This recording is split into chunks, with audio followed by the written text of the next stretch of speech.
Hello friends, அனைவருக்கும் வணக்கம். இந்த வீடியோவில் என்ன பார்க்க போகிறோம் டெஸ்ட் 13க்கான அப்டேட் பார்க்க போகிறோம். ஸோ எந்தெந்த யூனிட் படிக்கலாம் அப்படின்றத பார்ப்போம். ஸோ அந்த ஃப்ரீ டெஸ்ட் பேட்சில் test number 13, test number 12 question எப்படி இருந்துச்சு அப்படின்றதையும் கமெண்ட்டில் சொல்லுங்கள். எனக்கு தெரிஞ்சு சூப்பராக எடுத்து வச்சுருந்தேன்னு நினைக்கிறேன். சரி, இந்த டெஸ்ட்டுக்கு வந்து பார்த்தோம்னா மேக்ஸ் இருக்காது. அதே மாதிரி ஜென்ரல் ஸ்டடீஸில் கொஞ்சம் கூடுதலாக படிக்கிற மாதிரி இருக்கும். கூடுதல்னால் மேக்ஸோட இடத்துல ஜென்ரல் ஸ்டடீஸ் இருக்க போகுது. ஓகேவா? அதனால் கொஞ்சம் தள்ளி போயிடுச்சு. 12ஆம் தேதி வச்சுருக்கேன். ஓகேவா? மார்ச் 12 டெஸ்ட் வச்சுக்கலாம்.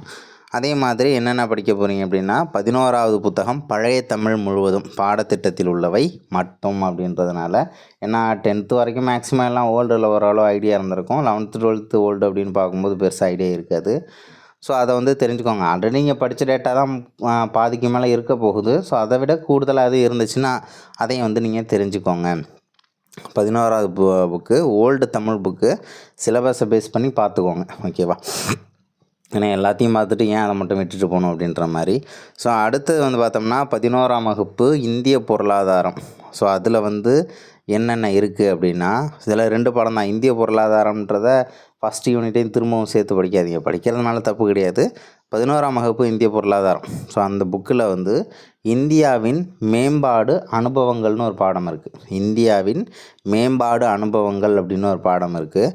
அதே மாதிரி தமிழ்நாடு பொருளாதாரம் அப்படின்னு ஒரு பாடம் இருக்குது. தமிழ்நாடு பொருளாதாரம் ப்ளஸ் இந்தியாவின் மேம்பாடு அனுபவங்கள் 2 யூனிட்டுமே ரொம்ப முக்கியமான யூனிட்டு. 11th புக்கில் இருக்கக்கூடிய ஒரு 5 யூனிட்டு அந்த எப்படி சொல்கிறது, இந்திய பொருளாதாரம் விடுதலைக்கு முன்னரும் பின்னரும், அது ஒரு ரொம்ப முக்கியமானது. ஏன்னா அதில் 5 இயர் பிளான்லாம் கவர் ஆகும். அதே மாதிரி இந்திய பொருளாதாரத்தின் இயல்புகள், நேச்சர் ஆஃப் இந்தியன் எக்கானமி அப்படின்ற பாடமும் ரொம்ப முக்கியமானது. ஏன்னா ரொம்ப பேஸ் தான், எல்லாமே ரொம்ப பேஸாக இருக்கும். அதுமாதிரி தமிழ்நாடு பொருளாதாரம், தமிழ்நாட்டுடைய பொருளாதாரம் எப்படியெல்லாம் இருக்குன்ற பேசிக் டீட்டெயில்ஸு. ஸோ சின்ன சின்ன விஷயங்கள்லாம் நிறைய புதுசாக தெரிஞ்சுக்கலாம். சூப்பராக இருக்கும். ஆல்ரெடி இதுக்கெல்லாம் வீடியோ போட்டிருக்கேன், தயவு செஞ்சு ரெஃபர் பண்ணிக்கோங்க. எனக்கு ரொம்ப எக்கனாமிக்ஸில் ரொம்ப ரொம்ப ரொம்ப பிடிச்ச பாடம் தமிழ்நாடு பொருளாதாரம் தான். ஏன்னா ரொம்ப ரசித்து படிச்சிருப்பேன் நான்லாம். இந்தியாவின் மேம்பாடு அனுபவங்கள் அதுவும் வீடியோ போட்டாச்சு. தமிழ்நாடு பொருளாதாரம் 2மே இருக்கும். அதை நான் உங்களுக்கு ஷேர் பண்ணுறேன், அதை யூஸ் பண்ணிக்கோங்க. அதே மாதிரி 12ஆம் வகுப்பு பொருளாதார புத்தகம். ஸோ அதில் என்ன இருக்குது அப்படின்னா, பணவியல் பொருளியல் அப்படின்னு ஒரு பாடம் இருக்கும். மானிட்டரி பாலிசி, பணவியல் கொள்கை அப்படின்னு சொல்லுவாங்கள்ல. ஸோ அதெல்லாம் வந்து இதில் கவர் ஆகும். பணவியல் பொருளியல் அப்படிங்கிற ஒரு பாடம்.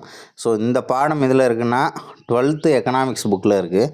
அதே மாதிரி நிதி பொருளியல்னு ஒரு பாடம் இருக்குது. நிதி பொருளியல் அப்படின்னு ஒரு பாடம் இருக்குது. இந்த 2 பாடத்தையுமே நீங்கள் 12வது பொருளாதாரம் புக்கில் வந்து படிச்சிருங்க. ஏன்னா ரொம்ப முக்கியமான பாடம்.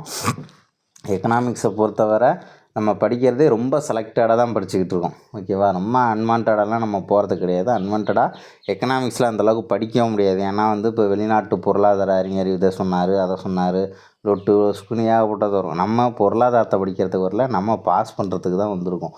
அப்போ நம்ம பாஸ் பண்ணுறதுக்கு என்ன தேவையோ ஸோ அதை மட்டும்தான் எடுத்து நம்ம படிச்சுக்கிட்டு இருக்கோம். படிக்கணும், நான் வந்து ப்ராட் நாலேஜை வளர்த்துக்கணும் அப்படின்னா நம்ம வந்து என்ன பண்ணலாம், எல்லா யூனிட்டையுமே இழுத்து போட்டு நம்ம படிச்சுட்டு கிடக்கலாம்.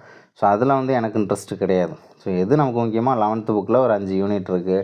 12th ஒரு 3லேருந்து 4 யூனிட் இருக்குது, அவ்வளோதான். ஸோ இதை தவிர வேறெல்லாம் பெருசாலாம் எதுவும் கிடையாது. ஓகே, 4 யூனிட் இருக்குதுன்னு நினைக்கிறேன். பேங்கிங்கு, அப்புறம் பொருளாதார திட்டமிடல்னு ஒரு பாடம் இருக்குது 12th, ப்ளஸ் பணவியல் பொருளியல், அப்புறம் இன்னொன்று நிதி பொருளியல் அப்படிங்கிற ஒரு 4 பாடம். ஸோ இதை நீங்கள் படித்து முடிச்சிட்டிங்க அப்படின்னாலே மேக்ஸிமம் கவர் ஆகிடும். ஏன்னா இப்போது பார்த்தீங்கல்ல, கரண்ட் அஃபேர் ரிலேட்டடாகவே அப்படியே கொஞ்சம் உள்ளே கொண்டுட்டு வராங்க. ஸோ நமக்கு பேசிக் டீட்டெயில்ஸை எக்கனாமிக்ஸ்லேருந்து எடுத்துக்கணும் அப்படின்னா இந்த யூனிட்லேருந்து நம்ம வேணுங்கிற தகவலை தாராளமாக எடுத்துக்கலாம். ஏன்னா அவ்வளோதான், எக்கனாமிக்ஸு அங்கே தான் இருக்குது. அதே மாதிரி புவியியல் அப்படின்னு பார்த்தோம்னா, புவியியலில் என்ன கவர் பண்ண போகிறோம் அப்படின்னு பார்க்கும்போது 10ஆம் வகுப்பு புவியியல் புத்தகம். ஸோ அதில் வந்து இந்திய அமைவிடம், நிலத்தோற்றம் மற்றும் வடிகால் அமைப்பு. இந்திய அமைவிடம், ஸோ இந்தியா நம்ம ஆசிய கண்டத்தில் எங்கே இருக்குது, இந்தியாவோட ஸ்ட்ரக்சர் எப்படி இருக்குது அப்படின்றதெல்லாம் கொடுத்துருப்பாங்க. கடகரேகை, மகர ரேகை, வெப்பம், பருவக்காற்று, அப்புறம் வந்து நிலத்தோற்றம், இமயமலை, மேற்கு தொடர்ச்சி மலை, கிழக்கு தொடர்ச்சி மலை, தீபகற்ப பீடபூமி, குஜராத்து, அருணாச்சல பிரதேசம். ஸோ இந்த மாதிரி தகவல், தீவுகள், அப்புறம் வந்து பார்த்தோம்னா உயிர்கோள காப்பகங்கள்.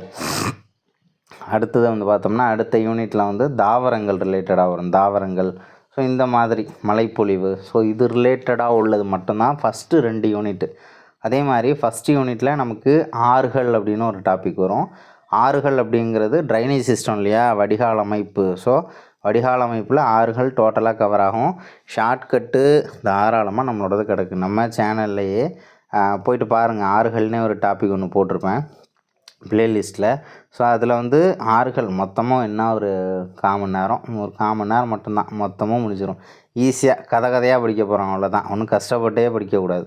கஷ்டப்பட்டு படித்தேங்கிற வரலாறே நம்ம என்ன பண்ணக்கூடாது, வச்சுக்கவே கூடாது. நான் வந்து எப்படி படித்தேன்னு தெரியுமா, அப்படி எப்படி சொல்கிறது, நான்லாம் படிக்கும்போது எவ்வளோ கஷ்டப்பட்டு படித்தேன்னு தெரியுமா அப்படின்லாம் சொல்கிற வரலாறை நம்ம வச்சுக்கவே கூடாது. அந்த வரலாறு நமக்கு தேவையும் இல்லை. நம்ம எப்படி சொல்லணும்னா, நான்லாம் அவ்வளோ கஷ்டமான நேரத்தில் எவ்வளோ ஜாலியாக படித்தேன்னு தெரியுமா அப்படின்ற மாதிரி தான் நம்ம படிக்கணும்.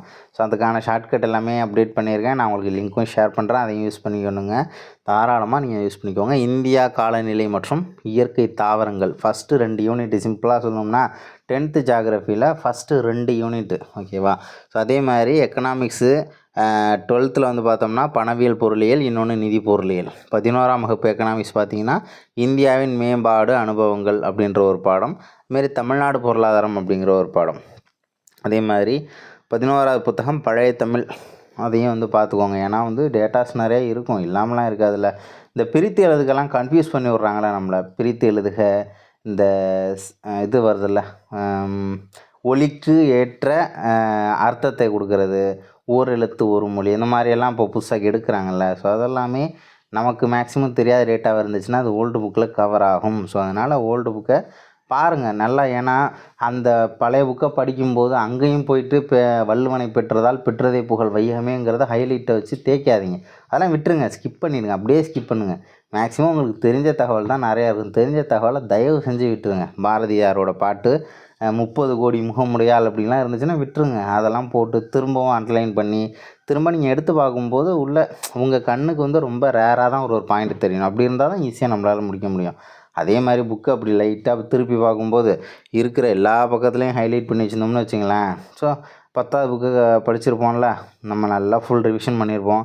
அதே மாதிரி 11ஆவது புக்கும் திரும்ப உட்காந்து ஃபுல் ரிவிஷன் பண்ணிகிட்ருக்கணும். தெரிஞ்ச தகவலுக்கு வேல்யூ கொடுக்கறத கொஞ்சம் கம்மி பண்ணணும், ஓகேவா. தெரியாத தகவலுக்கு இம்பார்ட்டன்ஸ் அப்படியே கீழேருந்து நமக்கு பிளான் பண்ணிக்கிட்டு போகணும். ஒன்றும் கிடையாது. இப்போ எனக்கு பாரதியாரை 10th வரைக்கும் இருக்கக்கூடிய தகவல் எனக்கு ஃபுல்லாகவே தெரிஞ்சிருச்சு, நான் படிச்சுட்டேன். ஸோ 11th வந்து பார்த்தோம்னா அவர் ரிலேட்டடாக அந்த பாயிண்ட்டு நிறைய இருக்குது. அதை 2 விதமாக ஒன்று புரிஞ்சிக்கலாம். ஒன்று வந்து ரிவிஷன் தானே அப்படின்னு புரிஞ்சிக்கலாம், ஓகேவா. இன்னொன்று அதை விட கொஞ்சம் நிறைய தகவல் இருக்குது, அதையும் தெரிஞ்சுக்கலாம் அப்படின்றதையும் நம்ம 2 வழியில் போகணும். ஃபஸ்ட்டு என்ன பண்ணலாம், அதை விட கொஞ்சம் கூடுதலாக இருக்குல்ல, ஸோ அதையும் தெரிஞ்சுப்போம், ஓகேவா. ஜஸ்ட்டு இதை பார்ப்போம், அவ்வளோதான். அதை குறித்து வச்சு படிக்கணுங்கிற அளவுக்கு அந்தளவுக்கு முக்கியத்துவம் வேண்டாம். ஜஸ்ட்டு கண்ணால் பாருங்கள், அதுதான் நமக்கு தெரியும்ல, பரவாயில்ல, ரிவிஷன் மாதிரியே இருக்கட்டும். சும்மா பாருங்கள். உங்களுக்கு எதுவும் புதுசாக ஒரு பாயிண்ட் உள்ளே வருதா, அதை என்ன பண்ணுங்கள், அதை வந்து ஹைலைட் பண்ணி வைங்க, அண்டர்லைன் பண்ணி வைங்க. ஸோ அது வந்து நமக்கு யூஸ்ஃபுல்லாக இருக்கும். இந்த மாதிரி படிக்கிறது தான். லோடை வந்து நம்ம இறக்கிக்க போகிறோமா, இல்லை லோடை வந்து இன்னும் தலைமையில் இப்படியோ தூக்கி ஏற்றிக்க போகிறோமா அப்படிங்கிறது யார் கையில் இருக்குன்னா உங்கள் கையில் தான் இருக்குது. நிறைய பேர் பார்த்தோம்னா நிறைய பேரோட புக்கை வாங்கி பார்த்தோம்னு வச்சிங்களேன். நான் என் புக்கையும் அப்படி தான் ஆரம்பத்தில் வச்சுருந்தேன். ஏன்னா எப்படி சொல்கிறது, இப்படி தான் படிக்கணும் போல் கண்ணா பின்னான்னு ஹைலைட் பண்ணி எல்லா பேஜையும் போட்டு கிறுக்கி ஏதோ ஒரு பாயிண்ட் ஹைலைட் பண்ணலான்னு பார்த்தா சிலர் புக்கு ஃபுல்லாமே ஹைலைட் பண்ணி வச்சுருப்பாங்க. பக்கத்தில் ஒரு பக்கத்துக்கு ஒரு 40 லைன் இருந்துச்சுன்னா 38 லைன் அண்டர்லைன் பண்ணியிருக்கோம், ஹைலைட் பண்ணியிருக்கோம். அப்படியெல்லாம் படிக்கக்கூடாது. ஒரு பக்கம் இருந்துச்சுன்னா அதில் ஒரு 4 இடம் தான் ஹைலைட் பண்ணியிருக்கணும். ஸோ 4 இடம் மட்டும்தான் உங்கள் கண்ணுக்கே தெரியணும். அந்த ஹைலைட் பண்ண அந்த நல்லா பிரைட்டாக இருக்கக்கூடிய அந்த வார்த்தையை நீங்கள் பார்க்கும்போது அதோட கதையெல்லாம் உங்களுக்கு ஞாபகம் வரணும். அதுதான் இன்ட்ரெஸ்டிங்காகவும் இருக்கும். தலைவலிக்காது, முக்கியமாக தலைவலிக்காது. கொஞ்சம் நல்லா ஃப்ரீயாக படிக்கலாம். ஸோ அந்த மாதிரி படிக்கிறது தான் பெஸ்ட்டு என்ன கேட்டால். நம்ம அன்வான்டாக மற்ற டேட்டாஸ்லாம் தெரிஞ்சதையே போட்டு எத்தனை நாளைக்கு சுரண்ட போகிறோம் அப்படிங்கிறத ஒரு பக்கம் ஒதுக்கி வைங்க. தெரியாத டேட்டாஸை கொஞ்சம் சுரண்டுவோம், ரெண்டுத்தையும் சேர்த்து ஒரு டைம் சுரண்டி விட்ருவோம், எக்ஸாமில் அடிச்சு நவுத்திட்டு போயிட்டே இருப்போம் அப்படின்ற மாதிரி போயிட வேண்டியதான், ஓகேவா. ஸோ இந்த டெஸ்ட்டுக்கான அப்டேட்டு தான் 12ஆம் தேதி டெஸ்ட் அப்படின்றது இருக்கும். கொஸ்டின் எப்படின்னா நிறைய இந்த மாதிரி தான் வைப்பேன். கூற்று காரணம் அப்படின்றத தாண்டி இப்போது வந்து பார்த்தோம்னா ரீசெண்டாக டிஎன்பிஎஸ்சியோட ஸ்டைல் எப்படி இருக்குன்னா எது தப்பு எது தப்பு எது தப்பு அப்படின்னே கேட்டுக்கிட்டு இருக்காங்க. ஸோ அது மாதிரி கொஸ்டின்ஸ் நிறையா இருக்கும். ஏன்னா அப்போ நிறைய டேட்டாஸையும் உள்ளே கொண்டுட்டு வந்து வைப்பேன். ஒரு கொஸ்டின் இருந்துச்சுன்னா அதில் உங்களுக்கு ஒரு 4 தகவல் தெரிஞ்சுக்கணும், 4லேருந்து 6 தகவல் வரைக்கும் நீங்கள் தெரிஞ்சுக்கிற மாதிரி இருக்கணும். அதுதான் ஒரு கொஸ்டின். அந்த ஸ்டைலில் நிறைய கொஸ்டின்ஸ் இருக்கும். ஸோ அதனால் அங்கங்கே ஒரு பாயிண்ட்டு பாக்ஸ்லேருந்து தானே கொஷின் வரும் அப்படின்லாம் நினச்சிட்டு வந்துடாதீங்க. ஒரு பக்கத்துக்கு 4 கொஷின் 4-5 டேட்டா எடுக்கிற மாதிரி இருக்கும். அந்த மாதிரி தான் எடுப்பேன். அதனால் இதை நல்லா படிச்சுட்டு வாங்க. 12ஆந்தேதி டெஸ்ட்டு நல்லா அட்டன் பண்ணுங்கள். டெஸ்ட்டு 12ல் என்ன மார்க் எடுத்தீங்க, ஏன் குறைஞ்சி போச்சுன்ற ரீசனையும் சேர்த்து கமெண்ட் பண்ணுங்கள். அடுத்த வீடியோவில் சந்திக்கலாம். தேங்க்யூ.